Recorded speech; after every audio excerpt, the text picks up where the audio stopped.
السلام علیکم محترم سامعین، امید ہے ماہ رمضان آپ کا اچھا چل رہا ہوگا۔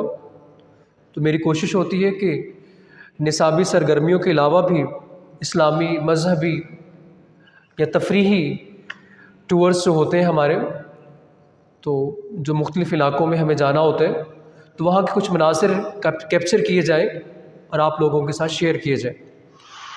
تو آج میں ایک آیت لے کے حاضر ہوا ہوں، ایک دعا آپ کے سامنے پیش کرنا چاہتا ہوں۔ رمضان کے مہینے کی نسبت سے حضرت عائشہ رضی اللہ تعالیٰ عنہ اللہ کے نبی صلی اللہ علیہ وسلم سے پوچھتی ہیں، فرما دیجئے کہ اگر ہمیں لیلۃ القدر میسر آ جائے تو ہمیں کیا دعا مانگنی چاہیے؟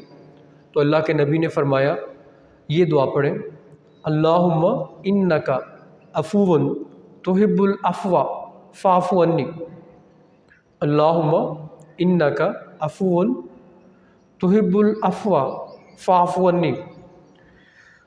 یعنی اس میں اپنی مغفرت مانگی ہے اللہ تعالیٰ، کیونکہ معاف کرنے والا ہے اور معافی مانگنے والوں سے محبت کرتا ہے، توبہ کرنے والوں سے محبت کرتا ہے۔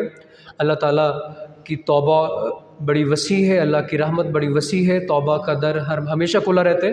رمضان کے مہینے میں خصوصی طور پہ جو شخص رمضان کا مہینہ پائے اور اپنی مغفرت نہ کروا لے، تو اللہ کے نبی نے اس کے حوالے سے وعید فرمائی ہے کہ برباد ہو جائے وہ شخص جو رمضان کے مہینے میں بھی اپنی بخشش نہ کروا لے۔ تو اس کے ساتھ ہی میں اجازت چاہوں گا۔ اللہ حافظ۔